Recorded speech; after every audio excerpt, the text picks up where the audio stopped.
Today, we will listen to a conversation about a memorable event. How many events have you joined this year? What were they about? I have joined more than 10 events so far, most of which were about education. What was your most memorable event?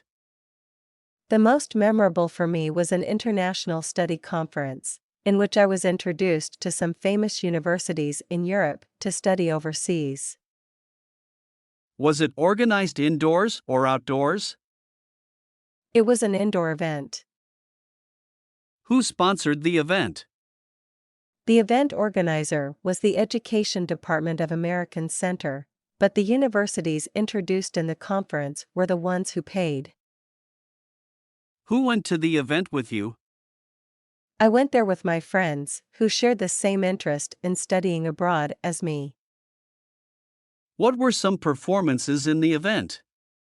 There were not many performances. Each university representative just had a speech to introduce their school to students, and then they hosted Q&A session. Was the event shown on TV? The event was not aired, but there were television advertisements for it. How would someone market an event? Taking advantage of social media is a smart way to promote an event.